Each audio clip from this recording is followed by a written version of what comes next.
বায়োএনার্জেটিক্স এই চ্যাপ্টারের আজকে আমরা দেখব লেকচার 4। গত ভিডিওতে আমরা দেখেছিলাম যে ফটোসিনথেসিস হচ্ছে দুইটা ফেজের মাধ্যমে কমপ্লিট হয়। একটা হচ্ছে লাইট ফেজ এবং আরেকটা হচ্ছে ডার্ক ফেজ বা লাইট ইন্ডিপেন্ডেন্ট ফেজ। গত ভিডিওতে আমরা লাইট ডিপেন্ডেন্ট ফেজ পড়েছি, আজকে আমরা পড়ব লাইট ইন্ডিপেন্ডেন্ট বা হচ্ছে ডার্ক ফেজ। এই যে বইয়ের এই পোর্শনটা আমরা আজকে স্টাডি করব। এই টপিকটা থেকে তোমাদের 1, 2, 3, 4 সকল মার্কসের কোশ্চেনই আসে। লাইট ইন্ডিপেন্ডেন্ট বা ডার্ক ফেজ, এখানে লাইটের কোনো প্রয়োজন হয় না। এই প্রসেসটা কোথায় ঘটে? ক্লোরোপ্লাস্ট, আমরা চ্যাপ্টার 2তে পড়েছি ক্লোরোপ্লাস্ট। এইটার মধ্যে যে স্ট্রোমা বা সাইটোপ্লাজমীয় যে পোর্শনটা, এইখানে হচ্ছে ডার্ক ফেজের রিয়াকশনগুলো হয়। আমরা লাইট ফেজে দেখেছি যে এটিপি এবং NADPH প্লাস H প্লাস এই ফরম্যাটে যে এনার্জিটা প্রোডাকশন হয় তাকে অ্যাসিমিলেটরি পাওয়ার বলে। এই অ্যাসিমিলেটরি পাওয়ার ইউজ করে এই যে কার্বন ডাই অক্সাইড সে হচ্ছে কার্বোহাইড্রেটে কনভার্ট হয় এনজাইমের প্রেজেন্সে। ওকে, আর এই যে কার্বন ডাই অক্সাইড এটা যে ফিক্সেশনটা হয় বা পাতার মধ্যে যে প্রবেশ করে বা ইঞ্চি নেয়, তারপর হচ্ছে কোনো একটা কমপ্লেক্স কম্পাউন্ডে সে কনভার্ট হয়, তারপরে ধীরে ধীরে সে হচ্ছে গ্লুকোজে কনভার্ট হয়।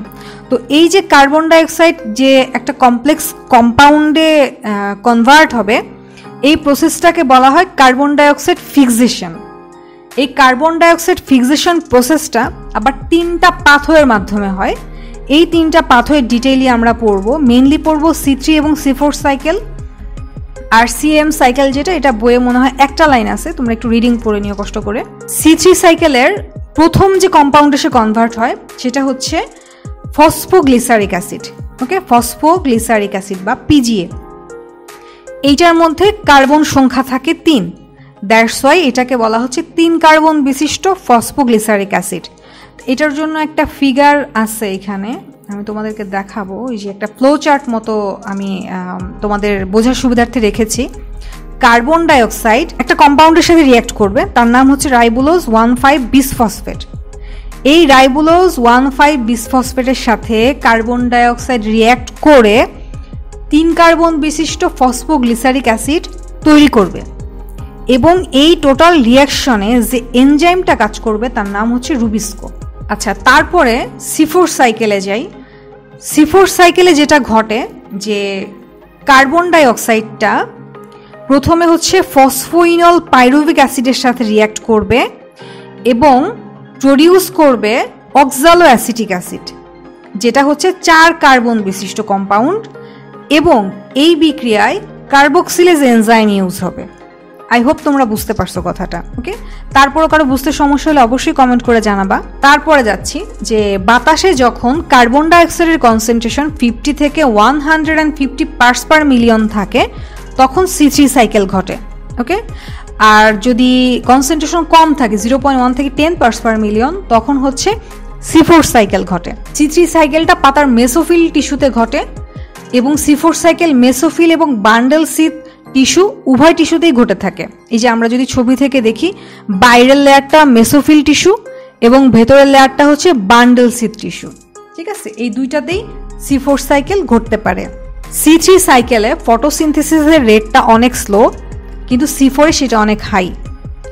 এবং C3 সাইকেলের জন্য টেম্পারেচার, নেসেসারি টেম্পারেচার হচ্ছে 10 থেকে 25 ডিগ্রি সেলসিয়াস, C4 এ হচ্ছে 30 থেকে 45 ডিগ্রি সেলসিয়াস। আর বইতে তোমাদের এরকম কিছু এক্সাম্পল আছে, তো এক্সাম্পল দিয়ে তারা বলবে যে এই গাছে বা এই প্ল্যান্টে কি ধরনের সাইকেল হয়। ঠিক আছে, তখন তোমাদের এক্সাম্পল না জানলে সমস্যা হয়ে যাবে। সো চেষ্টা করবা এক্সাম্পল সবগুলাই যেন মুখস্থ থাকে। Part 2. Analyzing board question from 2015 to 2024. এখন আমি চলে যাচ্ছি বোর্ড কোশ্চেনগুলোতে। তো সিলেট 23-এ আসছে যে C4 সাইকেল কাকে বলে, সিলেট 22-এ আসছে যে C3 সাইকেল কি বা ক্যালভিন সাইকেলকে কেন C3 সাইকেল বলা হয়।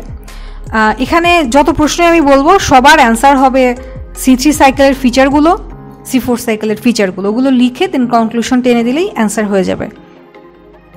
তারপর যশোর 22-এ আসছে C3 প্ল্যান্ট কাকে বলে, কুমিল্লা 21-এ আসছে C4 প্ল্যান্ট কাকে বলে বা C4 প্ল্যান্ট বলতে কি বোঝো। 2 মার্কসের জন্য। তারপর হচ্ছে এখানে যে এক্সাম্পলগুলোর কথা বললাম, এক্সাম্পল দিয়ে তারা জানতে চেয়েছে যে হচ্ছে এই গাছটাকে, যেমন সুগার ক্যান, তাকে কেন C4 প্ল্যান্ট বলা হয়। তখন C4 প্ল্যান্টের ফিচারগুলো দিয়ে লাস্টে ফিনিশিং দিলেই হবে, যে যেহেতু এই গাছের মধ্যে এই ফিচারগুলো আছে তাই হচ্ছে এটাকে C4 প্ল্যান্ট বলা হয়। তারপর চিটাগাং 21-এ আসছে যে C3 এবং C4 প্ল্যান্টের মধ্যে 2টা পার্থক্য লিখো। তারপর বরিশাল 21-এ আসছে যে C4 প্ল্যান্টে কেন সালোক সংশ্লেষণ বা ফটোসিনথেসিস বেশি হয়।